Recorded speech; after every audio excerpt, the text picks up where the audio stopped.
You're listening to the second season of the Study Podcast with Dr. Paul Wegner on Genesis. I'm your host, Tyler Sanders, and I'm here with Dr. Paul Wegner, who's going to give us the Hebrew word of the day. All right, and this one I know you're going to like. It's the name Melchizedek. Oh, that's good. That's good. Because I figure we're going to get into it. And so in verse 18 there, it says, "And Melchizedek, king of Salem, brought up bread and wine. Now he is a priest of God Most High." So in Hebrew, it'll sound more like Melchizedek. It's two words put together pretty much. Yeah. But so in English, it comes across as Melchizedek. Yeah. So it works pretty well. Yeah. The name means king of righteousness. Okay. And that Hirik Yod at the end is probably a connecting vowel that helps join the words. Yeah. Yeah. Okay. I'm sorry. That's all we had for that. We just There we know go. his name. Now we know his name. And guess what? We're talking about him today. So what's our first topic? Okay, what I wanted to talk about first is when Abraham goes into Egypt, he asked Sarah to say he was his sister. Yeah. Do you remember that? Yeah, that's kind of an odd. Yeah, and everybody thinks, oh man, he's a real jerk, right? Right. Let me just show you what he says. Okay, so here's it is in chapter 12, verse 11. Yeah. "And it came about when he came near to Egypt that he said to Sarai, his wife, 'See now, I know that you are a beautiful woman, and it will come about when the Egyptians see you that they will say, this is his wife, and they will kill me, but they will let you live. Please say that you are my sister so that it will go well with me because of you, and that I may live on account of you.' And it came about when Abraham came to Egypt, the Egyptians saw the woman was very beautiful, and Pharaoh saw her and praised her. And Pharaoh's officials saw her and praised her to Pharaoh, and the woman was taken into Pharaoh's house. Therefore, he treated Abraham well for her sake and gave him sheep and oxen and donkeys and male and female servants and male and female donkeys and camels. But the Lord struck Pharaoh and his house with great plagues because of Sarai, Abraham's wife. Then Pharaoh called Abraham and said, 'What is this you have done to me? Why did you not tell me that she was your wife? Why did you say she is my sister, so that I took her for my wife? Now then, here is your wife. Take her and go.' And Pharaoh commanded his men concerning him, and they escorted him away and his wife and all that belonged to him." First, it's kind of funny that if you think about it, here's a Pharaoh that gets taken by Abraham, and the idea is he must be humiliated. So that's why that last part, he kicks her out, kicks them both out and says, "Get out of here." Now the next, this happens again in chapter 20 with Abimelech. And at that time, you hear a lot more of the background. So I just wanted you to see this. Let me just talk about it now. So Abimelech means my father is king. Yep. Oh, I'm sorry. I'm going to the chapter 20, if that's okay, because it's a lot more detail. But this kind of reflects chapter 12, basically. Yeah, it's the same kind of thing Same happens. thing happens, yeah. Then God came to Abimelech in a dream. And you probably wanted to know, how would Pharaoh or even Abimelech, well, this time it tells you. He came to him in a dream. I don't know about Pharaoh, but remember, he had magicians. So I'm assuming the magicians could hear from God and see what's going on. It seems like that happened other times when they were there, so I'm assuming that's kind of what's going on. Some kind of knowledge. Yeah. And that's how he found out. I think so. Gotcha. Or was able to connect the plague, the problems to Sarai. Yeah. And then if you look, you'll see where Gerar is. And then I think this one's funny because Sarah was probably already pregnant at this time. Because remember chapter 18 and 19, you had the angels came and said, by this time next year, your wife is going to have a child. Yeah. So it sounds like probably she's pregnant at this time. So that even puts a new spin onto the issue. Yeah. So now the one that they've worried about is now going to, or that they wanted for so long, now be maybe gone. Yeah. Okay, verse 11 here says, and Abraham said, so he's explaining why he did it, because that's what Abimelech asked him. And Abraham said, because I thought, surely there is no fear of God in this place, and they will kill me because of my wife. Besides, she actually is my sister, the daughter of my father, but not the daughter of my mother, and she became my wife. And it came about that when God caused me to wander from my father's house, that I said to her, this is the kindness which you will show to me. Everywhere we go, say of me, he is my brother. So this actually gives us a lot of information. First of all, that Sarah really is his sister from a different marriage, of course. Yeah. But it sounds like they did this quite regularly, right? Because it says, this is the kindness you will show me everywhere we go. So I'm wondering if you only see it twice because it only was a problem twice. Right. Okay, But they were prepared to do it. Yeah. So let me explain what I think is going on. Okay. If a father is not there, then the brother would be the one that would put the woman up for a bride price and stuff like that. Okay. And I figure Abraham could say, I'm just going to put such a high bride price on her that nobody could ever pay it. And so it'd save us both. Both of us would be protected. Yeah. And the person that asked for the to marry her, they just can't afford her, because the price is so high. No honor loss, no problem there. And so I think that's what Abraham's thinking. Remember the 2 times it doesn't work? One is the Pharaoh of Egypt. Yeah. What price could he put on Sure. Sarah and it not work, right? And him not pay it. Yeah. And if you looked, remember he says he gave him all these things. He gave him camels and donkeys and everything. Yeah. And my guess is that might have been part of the price, and he just paid it. Wow. Now, that also tells you Avimelech also must be pretty rich. Yeah. So whatever the bride price is, he can pay it too. Yeah. So that gives you some clue. But I think that now puts it in a little better context to help you know, well, Abraham's thinking that on his own, he's going to protect his family, and he's going to do what he can to try to protect his family. Yeah. I think what's good is that God won't let that happen. God makes sure that Abraham knows that he cannot protect him. He's going to need God. And both times, God had to come in and stop it and protect him. Yeah. So I think actually Abraham is learning a lesson. I Yeah. think the lesson that he's learning is, man, I better trust in God, and this God is going to be the one that protects me. I can't do it with my own ingenuity, no matter how good it is. Yeah, and Does that that make does sense? kind of reflect a little bit of the lesson he had to learn. Yeah, about all the having way an through. heir, Yeah. too. It was kind of like Yeah. all the likely ways, Yeah. the way he's attempted to do it. Like all of the logic kind of seemed to go against it. But Yeah. God was saying, but I'm not really bound by that. Like, there's another thing. Even with that, remember he tries an easier way with Hagar That's too. right. Yeah. Yeah. Yeah. So all his logic, and I think at the end of the day, And his attempts too. God's teaching him. Yeah. Well, what do you think of that? Yeah, that's fascinating. That's tricky. And I mean, it's complicated, I think, in our modern context to understand that for a lot of reasons. Yeah. But I think what it does is it does a really nice thing that helps you see Abraham's not a jerk. He's actually trying to protect his family. He just can't do it on his own. Yeah. And God's called in to have to do it. So does that mean it's more likely, though? I mean, so why would it be more likely that a person would, if Abraham is Sarai's brother, Yeah. why would they be more willing to go through the regular process than like if Just go ahead and kill him. yeah Oh, because I assume if there's any possibility that they can to get do it him legally, or yeah, that's yeah, a much better yeah. Killings would hopefully be the last resort. Yeah. So I think if there's a legal way to try to do it, they'd try to do that first. and he just set like a legal barrier that was so high. Yeah. No shame in that. I just can't afford her. Yeah.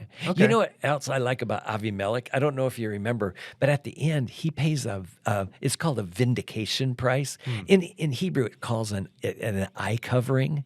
He gives 1,000 shekels of silver to Abraham, even after what Abraham had done to him. Yeah. And my understanding is the reason he's doing this is to let people know it wasn't Sarah's fault. It wasn't that I didn't want her or that she's not good enough. So that $1,000 or 1,000 silver shekels will make it say she's still valuable, but this is not going to work. The idea of marrying somebody else's wife just isn't going to work. Interesting. Yeah, so I actually see him as a really honorable king, and I think that's pretty interesting. Well, because once he figured it out. Yeah. Now it's pretty dangerous because remember, if God stops the wombs of all the people in his nation, so that would mean that nation would die out. Yeah, like a generation. Yeah. Basically. Yeah. So anyway, and then another interesting thing in that same passage is that he tells Avimelech to have Abraham pray for him because he's one of my prophets. And I'm going, oh man, I'm sure Avimelech is going, and that's the kind of prophets you have that rip off people and do this to them? How embarrassing. So God has to admit that Abraham's one of his prophets. Right. So I think that's kind of an interesting thing for the story too. Yeah. Well, I thought that would be helpful to get us some of the background to know probably what's happening there. Yeah. So, okay, now it's Melchizedek. Yeah. All right? Okay. This is a great one. This Should is we a tell toughie. you? We'll tell you the story, okay? Yeah. In Genesis 16, you've got, or 14, you've got, right at the beginning, you've got these kings. They call it the 4 kings against the 5 kings. So the 4 kings are coming from far east from where they are and up north. Okay. And the 5 kings are down around Abraham. So like Sodom is one of them and some of the bigger cities down there. Yeah. Okay. So the battle happens. Abraham hears that Lot was taken. And so they catch him at a place called Dan. Remember we talked about Dan last time. So that's where it is. So at that point, you learn a couple things.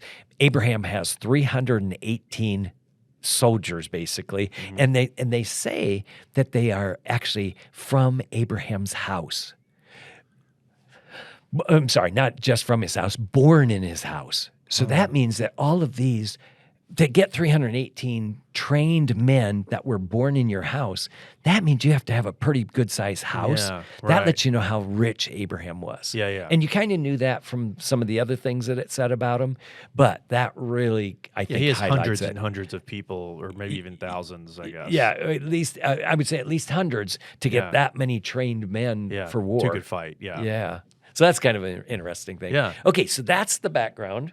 And on their way back, they stop at a place called the Valley of Shaven. And I've got a red mark there where I think it is, that circle. Yeah.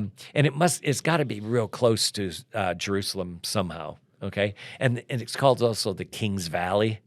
Those are terms we don't use for it today, but I can see why they probably would have. Okay. So it's got to be close there.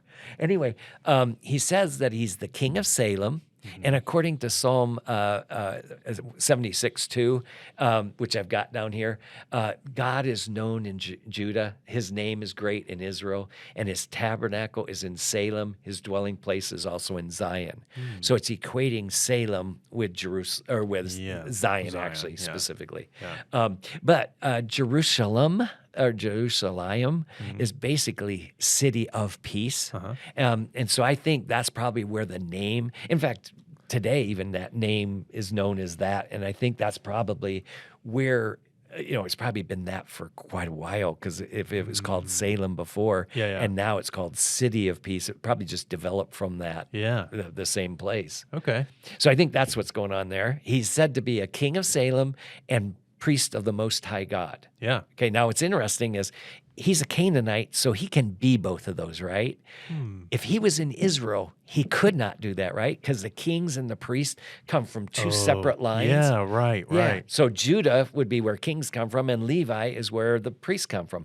So God made sure that you could never have a king and a priest together. Yeah. In Jerusalem, because I think that would give them way too much power. Yeah, sure. The authority Like of political and then and a spiritual. religious kind of spiritual leader. So yeah. God made sure that didn't happen. Okay? So But he's a Canaanite. So how is he? Yeah. How does he get in to be like a priest then? Because that would mean he's not from the. Now remember, he's as far as they're concerned, they don't have these restrictions about having a king from one and a priest from one. They can just Sure. Yeah. My understanding is it was probably fairly common among other nations that you had kings and priests together. Sure. Because that'd give you even more authority, so you had even more power. Yeah. So I think it's probably more likely outside of other nations. Okay. Yeah. It's also called a Jebusite city. So probably Jebusite was the more that almost like the tribe clan thing. Okay. And then Canaanite was the bigger group of what they were. Okay. That's probably what it is. Yeah. Yeah. Okay. All right. So verse 17 says, Then after his return from the defeat of Chedorlaomer and the kings who were with him, the king of Sodom went out to meet him in the valley of Shaven, that is, the king's valley. And Melchizedek, king of Salem, brought out bread and wine. Now he was priest of God Most High, keeps emphasizing that. Yeah. And he blessed him and said, Blessed be Abraham of God Most High, possessor of heaven and earth, and blessed be God Most High, who has delivered your enemies into your hand. And he, meaning Abraham, gave him a tenth of all. So basically, they're giving a tithe, basically, for just God protecting them. That when He's delivered him from the enemies, that's probably almost like a Thanksgiving gift to gratitude him. or something. Yeah. Yeah. So that's probably what's going there. But notice every time it talks about it, or at least several times, it calls him of God Most High. Yeah. That's going to be really important because you'll see that later on again, and I'll try to point that out. Okay. Okay, here it is, verse 21. And the king of Sodom said to him, give the people to me and take the goods for yourself. And Abram said to the king of Sodom, I have sworn to God Most High, the Lord God Most High. I want to explain that That's in a little minute. different. Yeah. Okay. Possessor of heaven and earth, that I will not take a thread or a sandal thong or anything that is yours. What has been explained to me, and I think it's correct, it just doesn't mean so you've got a thread and a sandal thong. Yeah. Well, okay, a thread is real thin and a Yeah. sandal thong is a little thicker. Yeah, strip of leather. Okay, Yeah. and it didn't take either of those kind of things from you. Yeah. But I don't think that's exactly what it means. Notice up here, I've got like a spiral, and I think it means a thread to a sandal thong, meaning it goes all the way around, and anything else, because remember he says, or anything that is yours. So I think it goes all the way around and comes back to a sandal thong. So he's saying, nothing am I taking from you except the food that they've already eaten. Yeah. And I think that's probably what he's getting at. It's probably a figure of speech that means I'm not taking anything. I see. Yeah. So instead of it meaning like I wouldn't take those even the smallest kind Yeah. of thing that you wouldn't even notice, it was more like I will not take like from this to this, and that encompasses everything basically. Everything in between even. Oh, interesting. Yeah. So I think that's the way it works, and I think that's right. Okay. Yeah. And it makes some sense. Yeah. Okay. Notice even at this point he says of the king of Sodom, so that you wouldn't say that I made him rich. Wow, he must know that king of Sodom pretty well. Yeah. that he'd rip him off, kind of thing. Yeah. And it says, I will take nothing except what the young men have eaten. Too late to get that back, right? Sure. And the share of the men who went with me. Anor, Eshcol, Eshcol, and Mamre. Now, that would be pretty much standard practice. Anybody who went with you, they would get a share of the booty or the earnings plunder kind of, that they've gotten. Yeah. So I think that makes perfect sense. Uh-huh. So let's go back now. Who is this guy, Melchizedek? Well, it says he's the king of righteousness. That's his name. That's his literally, name. Yeah. Yeah. And he has two offices. He's the king of Salem or Jerusalem and priest of the Most High God, which would be his other office. And Abraham pays a tithe to him. Did not take the possessions from the king of Sodom, but he gave him a tithe of all that he had. Yeah. So I think that's interesting. Those are kind of some interesting things. So the question is, who is this guy? Yeah. And what's he got? Yeah. The other passage that talks about him in the New Testament is Hebrews chapter 7. Yeah. So why don't we go there and we'll read it? But first of all, let's read it first, and then we'll come back to this. the topics. Yeah. I mean, yeah. So here's what it Summary. says. For this Melchizedek, king of Salem, priest of the Most High God, who met Abraham as he was returning from the slaughter of the kings and blessed him, to whom also Abraham apportioned a tenth of all the spoils, which was first of all by translation of his name, King of Righteousness, and then also King of Salem, which is King of Peace. See, all that's just the background of what you already knew from the Old Testament. Yeah. Okay? Without father, without mother, without genealogy, having neither beginning of days or end of life, but made like, I think that's pictured like, the Son of God, he abides a priest perpetually. I'll go the rest of it and then I'll come back. Now observe how how great this man was, to whom Abraham the patriarch gave a tenth of all the choicest spoils. I don't know if you noticed Abraham the patriarch. That's actually pretty important. Sure. So he's like our most important patriarch, and he's giving it to him. Yeah. Okay. We'll go on because there's more, but I want to just point out something. Some people have thought this guy's an angel or something like that he comes in and he doesn't have a genealogy. He doesn't have a father and mother. Yeah. But notice it says, but made like the Son of God. I think that means he's pictured like him. That doesn't mean I don't think he's an angel. I think he's a real person. Yeah. And I think that he actually has a genealogy, he has a father and mother. But in Genesis, it didn't record that. And I think what it's getting at is because it didn't record it, it's almost like he's just hanging there Okay? So he's saying, so because he's pictured that way, he's also pictured like the Son of God who doesn't have father and mother. Interesting. Yeah, so I think so I don't think he's an angel. I think he's a real person. Yeah. But because it's not recorded. Now, what's interesting, in Genesis, almost everybody has a genealogy. Yeah, right. Right? You've got like 3 of them in the book, and often they'll tell how they're related and stuff. Yeah. But this is a Canaanite. What difference does it make who's he's related to? And so I think the issue is, it doesn't matter. This guy is not somebody of the promised line. He's not going to be somebody you need to know. He's just, at this point, a priest and a king that's going to be a picture of something later.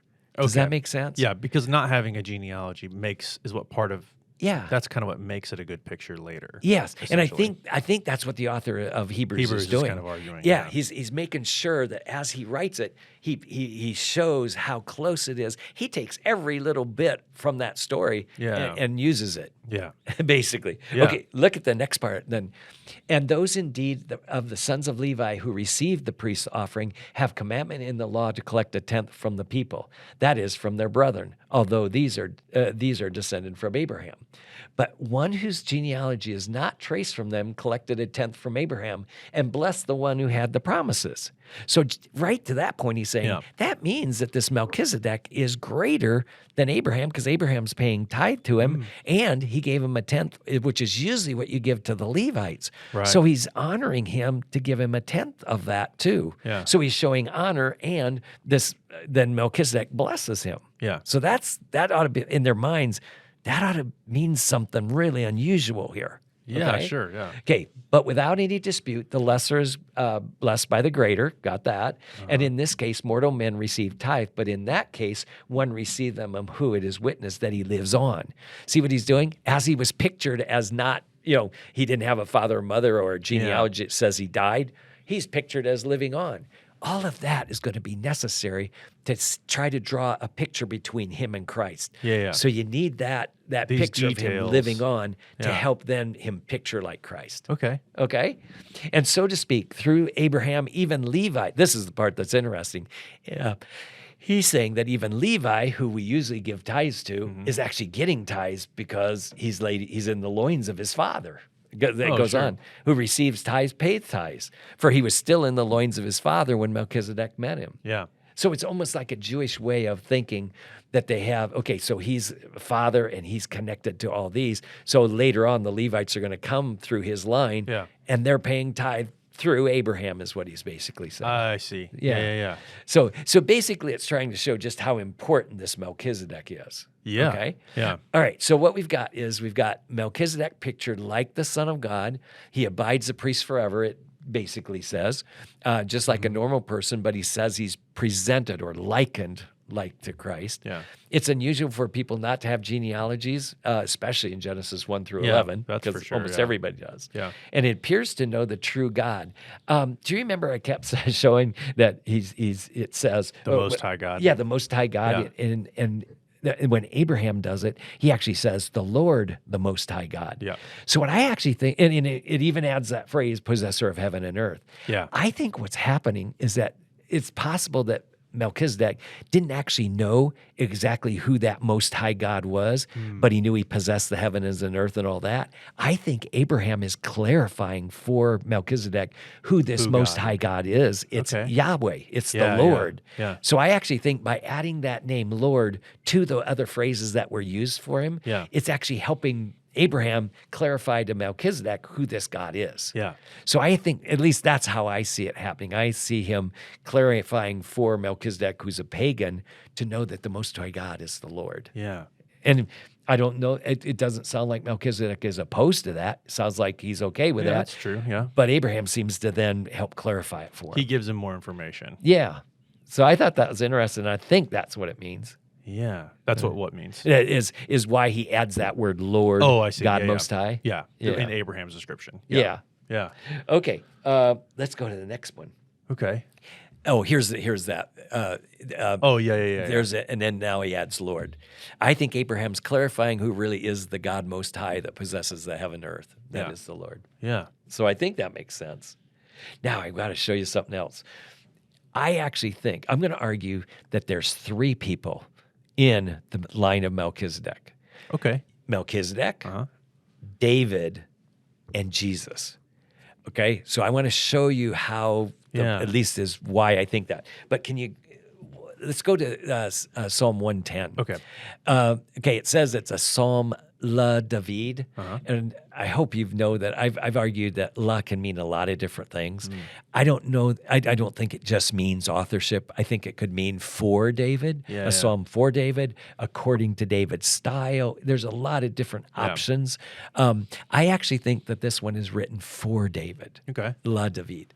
The word Lord is there, says to my Lord, and notice how that's written. That my Lord means my king, my master, something like that. It's clearly not Yahweh, okay? Yeah. And it's not even the other term for Lord, which I'll show you in a minute. Yeah. Okay?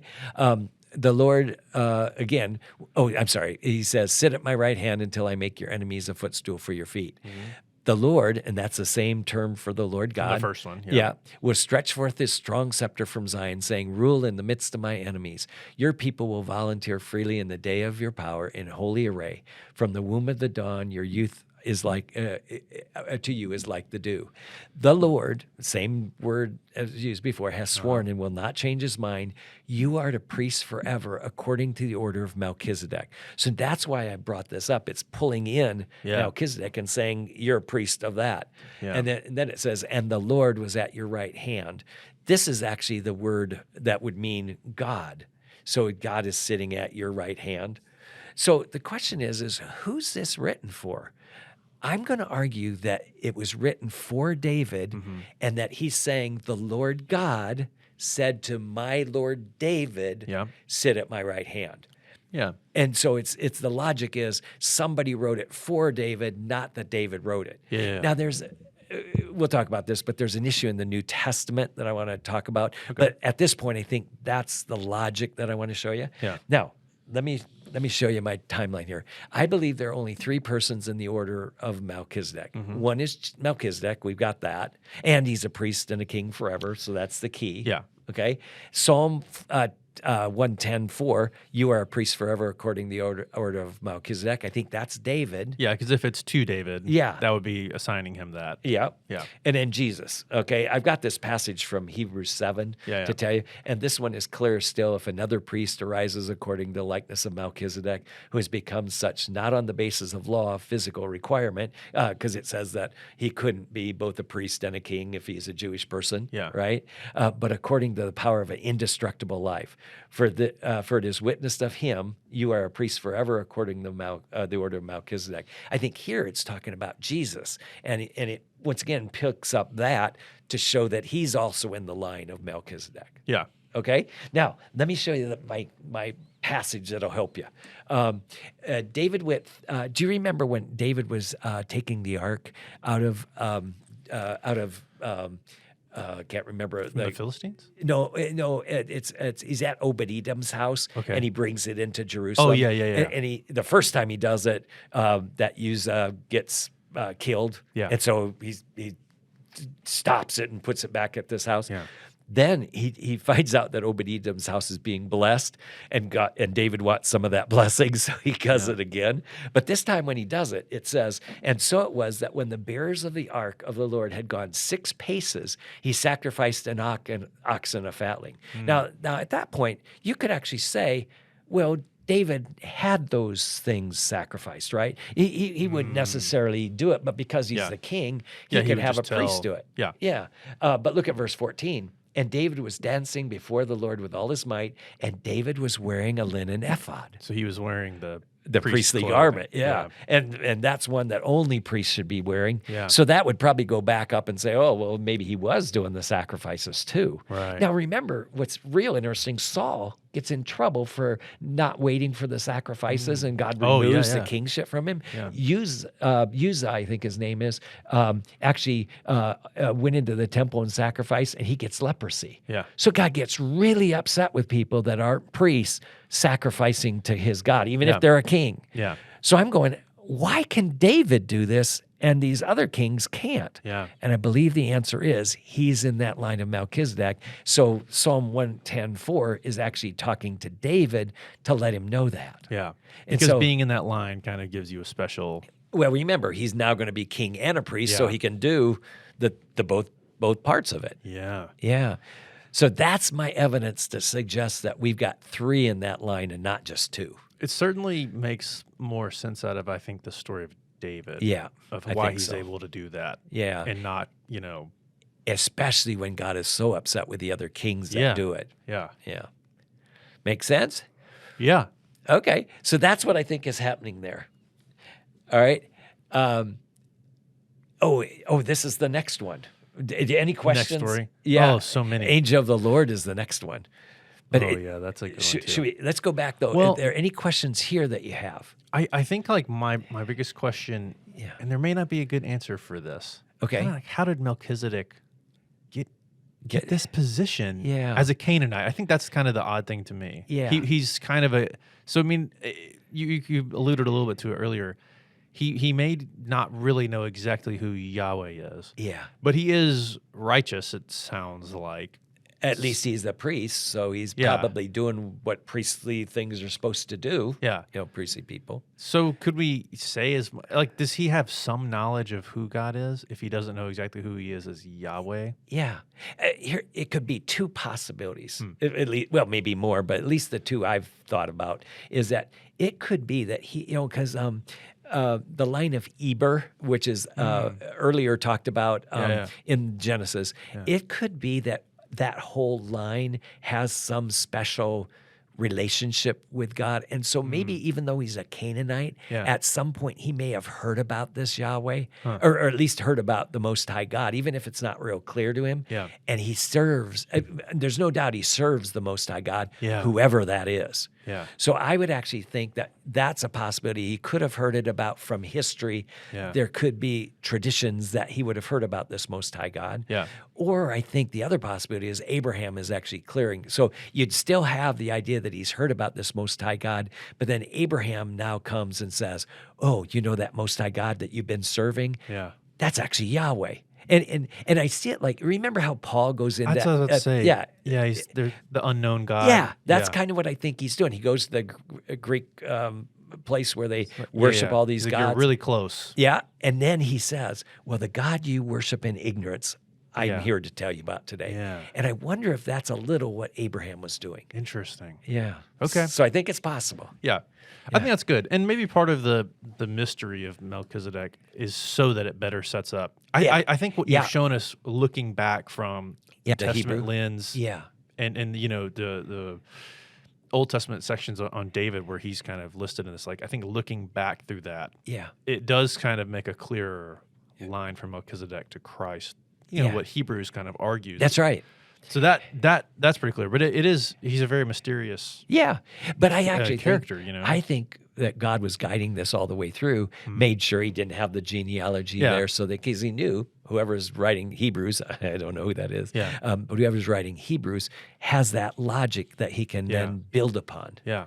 So I think that's what's going on. Okay. Yeah. Yeah. All right. I've got God on the overarcher of Scripture, so he can put these little hints along the way, and then also make sure he doesn't say any more than that about him. Right. So well, and I know you like to focus in like on your classes that, like, you know, Old Testament has meaning on its own. Yep. And then we reinterpret that through the New Testament. We understand the big picture, but we should still understand what was being communicated originally. Yeah. But we still see that in this case too. Like, certainly that gets picked up. I mean, that explains a lot of David. Yeah. And what how I'm he's trying, able to do how priest I and king, you know. How I explain it is God's building. It's progressive revelation. So he's continuing to give him more and more and more. Yeah. Which we see happening with Abraham. Yeah.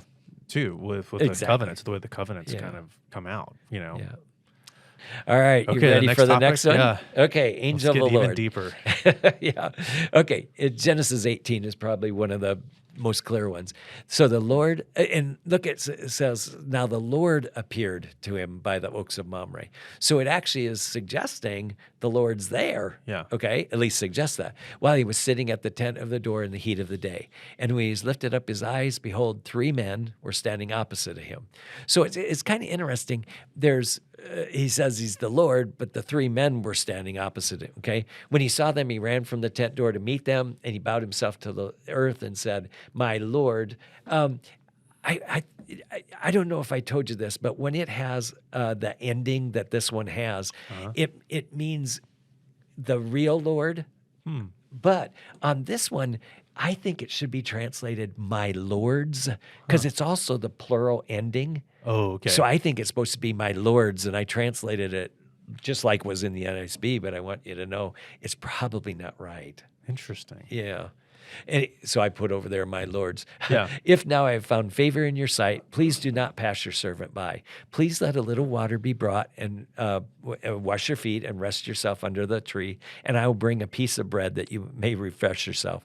After that, you may go out, since you have visited your servant. And they said, do as you have said. Now, it was interesting. Remember, I didn't put it here, but remember, Abraham goes out, kills a calf, gets 3 measures of almost like bushels of fine flour, and makes all this bread. Yeah. I'm going, this is a feast. This isn't just a little water. Yeah, a little bread to refresh yourself. Do you know what he's doing? I think what he's doing is he's making it sound like it'll be no bother and all that. And so I think that's what's going on. Yeah. So he makes it sound like it's nothing. But then when they say yes, he just a calf must, at the very smallest, probably valuable. 400, but he's 400 pounds of meat. Sure, right. So I don't suppose they ate it all, but there's going to be a lot of meat that they bring in. Yeah. So I just thought that was interesting. Yeah. Okay, so I want you to know that the Lord appeared to him, it says, but then also it's these men that are talking. Yeah. So I think what he's doing is that God is using these men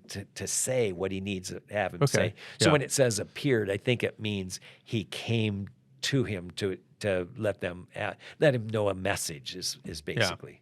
Okay? All right. And he said, I will surely return to you at this time next year, and Sarah, your wife, shall have a son. Yeah. And Sarah was listening at the door and was behind him. Now, Abraham and Sarah were old, advanced in age. Sarah was past childbearing. I assume what that means, she's in menopause, right? So she's too old to have children. Yeah. Okay? And Sarah laughed to herself, saying, after I become old, shall I have pleasure, my Lord being old also? And the Lord said, notice it says she laughed to herself. So that's inside. She laughed. Yeah. Okay. And the Lord said to Abraham, why did Sarah laugh? Shall I indeed have a child when I'm so old? Is anything too difficult for the Lord? At the appointed time, I will return to you this time next year, and Sarah shall have a son.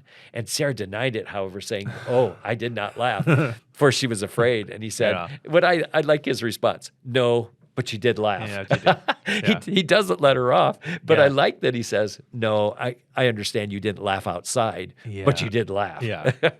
So it just seems like to me it's kind of a cute way to do it. Yeah. All right. And then later on, it says, as soon as he had finished speaking to Abraham, the Lord departed, and Abraham returned to his place. Yeah. So several times it's talked about the Lord. All right. And then now you've got, in chapter 19, you've got the 2 angels that go down to Sodom. So I don't think anybody questions that the 2 angels are probably just angels. Yeah. The question is that other angel, is it who is it? Okay. Right. Because we have the Lord appeared. Yeah. But we also have 3, he sees 3 men. Man, yeah. So it's kind of interesting. Okay. All right. Here's the options of who the angel of the Lord is. Okay. It could be a self-manifestation of God. Okay. And my response to that is usually, if he can appear as a burning bush or as a pillar of fire or smoke, he can also appear as an angel, I assume. Yeah. So that is one possibility. The other is a pre-incarnate Christ. And usually the best argument for that is that's the part of the Godhead that has a body and you can see. Yeah. So it's before he was ever given that body, but he can appear temporarily in the Old Testament is what they argue. Okay. And then the third one is it's a special, or it's an angel with a special commission from God. So he's when he's said to be the angel of the Lord, he's the angel God sent with a message. I see. Okay. Yeah. So does that make it clear how each of them are distinguished? Yeah, I think so. Yeah. Okay. All right. So there's some evidence for each of them. It's like the angel speaks in first person as if he's God. Oh, let's go to the next one, because let me show you some of the evidence. Okay. So here's an For example the self-manifestation of yeah. God. So in verse, I did the 16:10. Uh-huh. Moreover, the angel of the Lord said to her, I will greatly multiply your descendants so that they will be too many to count. The angel of the Lord said further to him, behold, you are with child, and you shall bear a son, and you shall call his name Emmanuel, because the Lord has given heed to your affliction. So it almost looks like it's the angel talking for God. Notice it says, I will greatly multiply your descendants. So it's almost got him like he's doing it, okay? Yeah. And then the angel of the Lord's equated with God, like in verse 15 here. I think I did the 22:15. Yeah. Then the angel of the Lord called to Abraham a second time from heaven and said, by myself I have sworn, declares the Lord. So again, it sounds like the Lord is now swearing, declares the Lord. Okay, because you have done this thing and not withheld your son, your only son, indeed, I will greatly bless you. I will greatly multiply your seeds at the stars of heaven. Yeah. So it's By certainly myself, looks I've like, sworn. That's Yeah. kind of a So- tricky passage. so it certainly makes it look like he's talking, right? yeah. All right. God can manifest himself in many ways. I put a few of them there, Yeah. so why not an angel? Yeah. Now, here's the problems that I see with it. It says, no man has seen God. So Yep. he's spirit, so Yeah. that seems to be a problem. But they have seen his glory. So I think that it's not Yeah. impossible for God to appear if he needs to. Like when he led the Israelites through the wilderness. It Yeah. seems like the pillar of fire and a cloud of smoke. It seemed pretty clear that was God leading them, Yeah. and I don't see anybody usually saying that was Jesus appearing in those. Yeah. It just seems like it's God doing it. Okay. Okay.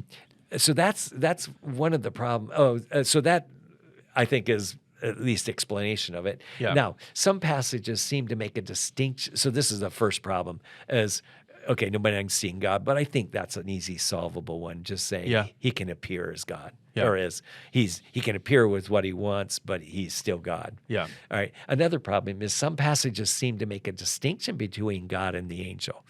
Like in Genesis 22:17, and God heard the lad saying, and the angel of the Lord called to Hagar from heaven. Yeah. So it sounds like God heard, but And the then angel of the Lord spoke. Yeah. Okay, so that sounds like there's a distinction. Yeah. Then in 24:7, the Lord, the God of heaven, who took me from my father's house and from the land of my birth, and who spoke to me and who swore to me, says, to your descendants I will give this land. He will send his angel before you. So now it sounds like the Lord and his angel are two separate things. Yeah. So I see some passages like this that seem to be distinctions. Yeah. Another problem is some passages seem to make, we've already talked about it. And here's another one. This passage is really interesting. Behold, I'm going to send an angel before you to guard you on the way, to bring you to the place that I have prepared. Be on your guard before him and obey his voice. Do not be rebellious towards him, for he will not pardon your transgression, since my name is in him. Let me just say, just let me explain that. I think that means he has my authority. Yeah. Means he's carrying my name. So this one was already said to be an angel that now is carrying God's authority. Yeah. And so he says, don't you rebel against him, because if you do, he'll punish you. Yeah. Because he has the power. Yeah. If you will truly obey his voice and do all that I say, then I will be an enemy to your enemies and an adversary to your adversaries. For my angel will go before you and bring you into the land of the Amorites, the Hittites, the Perizzites, the Canaanites, the Hivites, the Jebusites, and I will completely destroy them. So you still have God using this angel, and he's talking in first person here. Well, in 22, you get the interesting, right? You have to, you will truly, but if you truly obey his voice and do all that I say. Yeah. So there's a deep equation there of Yeah. what the angel's voice is and what God is saying. Yeah.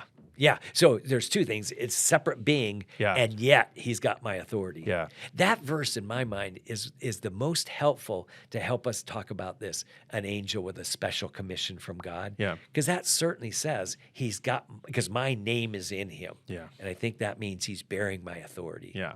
So That's good. That's my best one for that one anyway. Yeah. All right. Which I think leans into your third Yeah. option the most, probably, Yeah, right? I think so. Yeah. Pre-incarnate Christ. Okay, the angel speaks in first person as if he's God. We've Yep, already that would- seen those. So Yeah. the angel of the Lord is equated with God. We saw that in Mm-hmm. 18:1. He receives divine honor and possibly sacrifice. Well, let's look at those. Okay. The first one is in Joshua 5:14 and 15. And he said, "No, rather indeed, I have come now as the captain of the hosts of the Lord." And Joshua fell on his face and bowed down and said to him, "What has my Lord to say to to his servant?" And the captain of the Lord said to Joshua, "Remove your sandals from your feet, for the place where you are standing is holy." And Joshua did so. So people have said that that's Jesus doing that. But it never actually says it's the second person of the Godhead, does it? It actually Yeah. says it's the captain of the Lord's host. Yeah. My understanding is that that's an angel who's a captain of the Lord's host, that he's got his authority. He's the one that goes to battle. In Daniel, you've seen Michael seems to be the one that protects Israel. And Yeah. so it could actually be that. But it doesn't, and when it says, take off your sandals for your feet, for the place you are standing is holy, some people said, well, it's got to be divine or he wouldn't do it. But remember, if he's speaking for God, then he better represent that person as this angel or whoever it is, as if he is God. I see. So I think Yeah. that's the taking off your sandals. He wants him to know this is important. Yeah. I've got the authority from God. Yeah. So I actually argue that's not the pre-incarnate Christ, and it pretty much says it's the captain of the Lord's Yeah. host. Yeah. So, and then now the other one is also interesting. Judges is in Judges. 13:16. Yeah. Then the angel of the Lord said to Manoah, "Though you detain me, I will not eat your food. But if you prepare a burnt offering, then offer it to the Lord."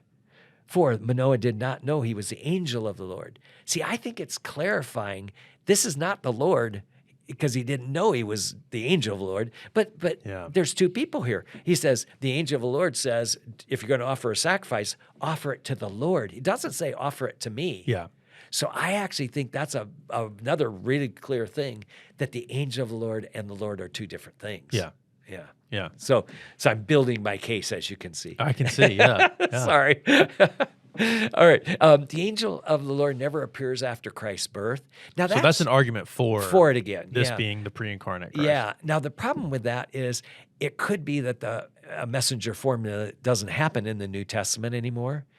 There's also a grammatical issue with this one. Okay. In Hebrew, you can say the angel of the Lord in a construct relationship, and then it would be a specific angel of the Lord. In Greek, you have to put the article on each of the words.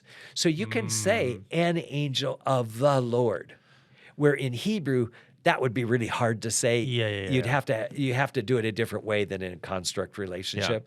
So I actually think Because there's one article connected to it For both basically, of them. on both things. Yeah. I see. So because both parts of the construct phrase have to be definite or Yeah. indefinite, yeah.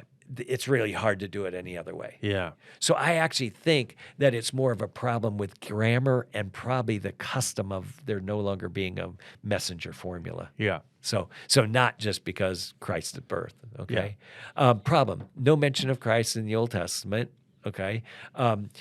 John 1:1 says, in the beginning was the Word, and the Word was with God, and the Word was God. He was in the beginning with God. Okay, that was the first time I knew that the very word that God spoke was apparently Jesus, the Logos. Yeah. I would have never known that from just reading the Genesis account. Yeah. So it's only when I get to the New Testament that it can help clarify that. So further revelation kind of thing. Yeah. So if there's going to be things in the Old Testament where Jesus appears, they're probably going to be very hidden and they're not going to be real clear. Yeah. So it would seem like to me that could be a problem, how we're going to distinguish between the angel of the Lord and God. So I think I understand that there's no mention of Christ. Maybe he's there, but he's not mentioned. Okay. I think there's a reason for that. In the Old Testament, I think if they would have seen God and knew he had persons in him, they would have thought that was polytheism. I think we talked about that before. Yeah. And so I don't see God revealing other parts of the Godhead in the Old Testament so that there wouldn't be this understanding that maybe he's polytheistic like the rest of them. Right. So right. I actually think it's not until the New Testament where that's actually clarified that Yeah. idols are nothing, and then Yeah, it can be talked about. Okay. Yeah, so that's how I understand it. Yeah. There's another problem is that Christ is superior to the angels. Yeah. So to be calling him an angel when Hebrews makes it real clear that he's Right. a lot superior to them could be a problem. I don't think it's insurmountable, but I think it's an issue. Yeah. Okay. G.W. MacDonald said that it would be Docetism. He just appears to be God or take on a human form, but he's not really God. Well, if this is Jesus appearing, he's just taking on an appearance of God, but he's not really God. Now that's what Christ's body was not human, but a phantasm, or what they called it, Yeah. or of a real but celestial being. That's how they argued, and it was therefore his sufferings were only apparent. It seems like to me that that's a bigger problem if he's just appearing to be that. Now, I still think I probably wouldn't. He argued that. I Yeah. probably wouldn't argue that because I would argue that Jesus can take, like angels can take on physical bodies, and these people don't know they're any different from from a person. Yeah, So they sometimes, must yeah, look yeah. like it. Yeah. I'm assuming that Jesus could do that if he had to. I just don't think he does, but I think if he had to, he could do that. Yeah. And because it's temporary, it's not like what happens in the New Testament where he actually Yeah. really takes on human form and becomes even a baby in that. Yeah. I would say in the Old Testament, it's just temporary, and it's just like the angels, what they do. Yeah. I just don't think that's what's happening because you've got this distinction between them. So Yeah. I think the angel thing makes a lot more sense. Yeah. So, Yeah. well, let's look at it then. Okay. So angel with a special commission. The third category. And we've already talked about this Yeah. when it says my name is in him. So I think that means he's got divine authority. Yeah. And that we've talked about, so I think that makes sense. Then you've got the argument there's a distinction between him and the angel. Well, we talked about those two. Yeah. Here's one. And God heard the lad crying, and the angel of God called to Hagar. Yeah. So there you clearly seems to be a distinction. Yeah. All right. No man has seen God. Okay, that would help that because now Yeah, you for haven't sure, seen yeah. God. Now you Yeah. see an angel. Yeah. All right. I would actually argue it's like an ambassador where, other countries, they would often send representatives to, and we know that happened because David actually sent representatives to the king of Syria one time. Yeah. Or the king of Babylon sent messengers, Merodach Baladan sends messengers to Isaiah, to Israel, to Hezekiah, and then in the book of Isaiah. So it seems like that they know of about sending ambassadors. So I actually argue it would be very similar to what we do today when we send an ambassador. If you would mock or make fun of our ambassadors, then This representative of the country they represent, or and it'd be just like doing it to the our president. country. Yeah.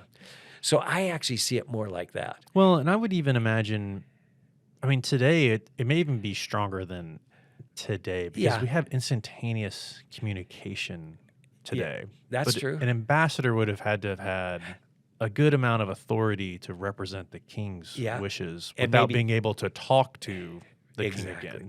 That's a good point. Yeah, that's probably true. Yeah. All right. Okay, we talked about the angel being called God or the Lord because he has the authority, so you better treat him as God. Yeah. Okay. And then another problem is no angel of the Lord in the New Testament. I would actually argue since there's no messenger formula anymore. Okay. Yeah.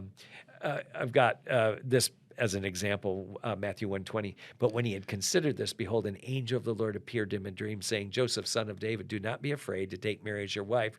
That which has been conceived of her is of the Holy Spirit. So you've still got an angel coming. Yeah.